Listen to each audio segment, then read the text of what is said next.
अस्सलाम वालेकुम, मैं हूँ वन न्यूज़ से इरमा खान।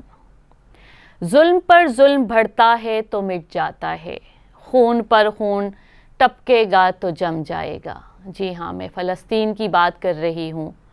कब्ज़े और इक़्तिदार की इस हवलनाक जंग में हलाक और ज़ख्मी होने वाले हज़ारों मासूम और बेगुनाह फ़लस्तीनी बच्चों की दर्दनाक चीखें, उनकी लर्ज़ाखेज़ आवाज़ें अक़वाम आलम को इसराइली जारियत के ख़िलाफ़ उठ खड़े होने का मुतालबा करती हैं, क्योंकि मासूम बच्चों का बेहमाना कत्ल किसी ख़ास फ़िरक़े से, किसी ख़ास गिरोह से ताल्लुक़ नहीं रखता।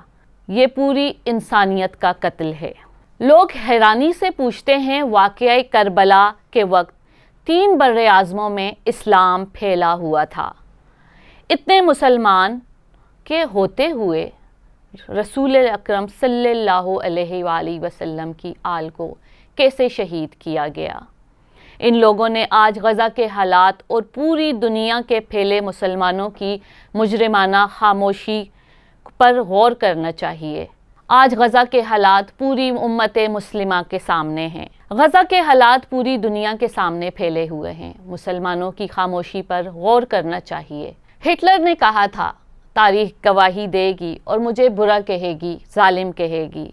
मैंने लाखों यहूदियों को मारा, लेकिन एक दिन ऐसा आएगा जब लोग मेरे इस फैसले पर मुत्तफ़िक होंगे। मैंने 10% यहूदियों को ज़िंदा छोड़ दिया था ताकि दुनिया ये जान सके मैंने उनको कत्ल क्यों नहीं किया। हज़रत करम अली वजह ने फरमाया, जब कोई उम्मीद नहीं हो तब यकीन से मांगो, क्योंकि मोजज़े अल्लाह की ज़ात करती है। मौलाना साहब से हमारी कॉल पर बात होती है। मौलाना साहब कहते हैं कि दीनी नुक्ता नज़र के हवाले से अगर बात करें तो क़ुर्ब क़यामत की मुतअद्दिद इलामात का ज़हूर इस खित्ते से होना है। मदीना मुनव्वरा तक इसके असरात का पहुँचना, दुनिया का वापस आना, फिर आलमी जंग दुनिया अपनी आंख से नहीं देखेगी। इस मैदान में शाम का सारा इलाका होता है। इस जंग का मैदान बनेगा, इमाम मेहदी तशरीफ़ लाएंगे और इसके बाद हज़रत ईसा अलैहिस्सलाम को भी दुनिया देखेगी। हज़रत ईसा अलैहिस्सलाम और इमाम मेहदी की क़यादत में दुनिया एक प्लेटफॉर्म पर जमा होगी।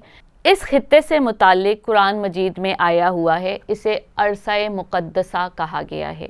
अरसा मुक़द्दसा का मतलब पाकीज़ा जगह को कहते हैं। इसे सरज़मीन अंबिया भी कहा गया है। इसके इर्द गिर्द बरक़ात रखी हुई हैं। कदीम ज़माने के अंबिया का ज़िक्र आया है। हज़रत ईसा के ज़हूर का ताल्लुक़ इमाम मेहदी का आना इस किले के आने वाले वक्त में कलीदी ताल्लुक़ है। तशवीशनाक हालात में थमने की पेशन गोई है। आग फैलेगी, आलमी जंग की तरफ फैलेगी। इस जंग को बंद करने के लिए मुमकिना कोशिश करनी चाहिए। एक खबर और आती है, इसराइलियों पर ज़मीन तंग कर दी गई है। किसी मुल्क में उनके रहने की जगह नहीं दी गई। इसराइली फ़ौजी ठिकाने और फ़ौजी हिस्सों पर दर्जनों एटमी बम, रॉकेट और नाजायज़ असले का इस्तेमाल किया जा रहा है, जबकि बंदूकदारों को इसराइल की दरिंदगी के लिए भेजा गया है। लबनान की सड़क पर इसराइली फ़ौज ने नए तोप खाने, बख्तरबंद गाड़ियाँ और तोप की तैयारियां की हुई हैं। सरहदी इलाके फ़ौजी अड्डे में तब्दील कर दिए गए हैं। कस्बों और देहातों को खाली करवा दिया गया है।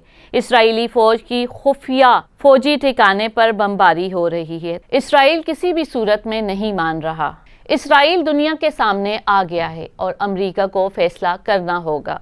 और अगर जंग मज़ीद वसी होती गई तो ये तीसरी आलमी जंग की तरफ जाएगी, जो सिर्फ़ और सिर्फ आलम इस्लाम के लिए ख़तरा है और इंसानियत के लिए बहुत बड़ा ख़तरा है। 1914 से 1918 तक पहली जंग अज़ीम हुई। 1939 से 1944 से दूसरी जंग हुई। इस पर जो तबाहकारियाँ हुई वो ज़्यादा ख़तरनाक थीं, क्योंकि इंसानियत का वजूद ख़त्म हो गया था। इस पर जो तबाहकारियाँ हुई वो ज़्यादा ख़तरनाक थी, क्योंकि इंसानियत का वजूद ख़त्म हो जाएगा। हमें होश के नाखून लेने चाहिए।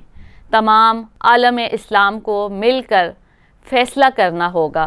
इस आलमी जंग में बहुत तबाहकारियाँ होंगी और लोग सफ़ाए हस्ती से मिट जाएंगे اور انسانیت کا وجود ختم ہو جائے گا۔ تمام عالم اسلام کو مل کر روک تھام کے لیے اپنا اثر و وثوق استعمال کرنا ہوگا۔ ملک و قوم کو مل کر سوچنا ہوگا، تمام عالم اسلام کو مل کر سوچنا ہوگا اور اس بارے میں کوئی پیش قدمی کرنی ہوگی۔ یہ جنگ تیسری عالمی جنگ کی طرف جا رہی ہے۔ تمام عالم اسلام کو سوچنا ہوگا، غور و فکر کرنی ہوگی۔ اٹھو وگرنہ حشر نہیں ہوگا پھر کبھی، دوڑے زمانہ چال قیامت کی چل گیا۔ میں کس کے ہاتھ میں اپنا لہو تلاش کروں، تمام شہر نے پہنے ہوئے ہیں دستانے۔ وان کراچی کی ویڈیوز دیکھنے کے لیے ہمارا چینل سبسکرائب کیجیے اور بیل کے آئیکن کو کلک کیجیے تاکہ آپ ہماری تمام آنے والی ویڈیو سے باخبر رہ سکیں۔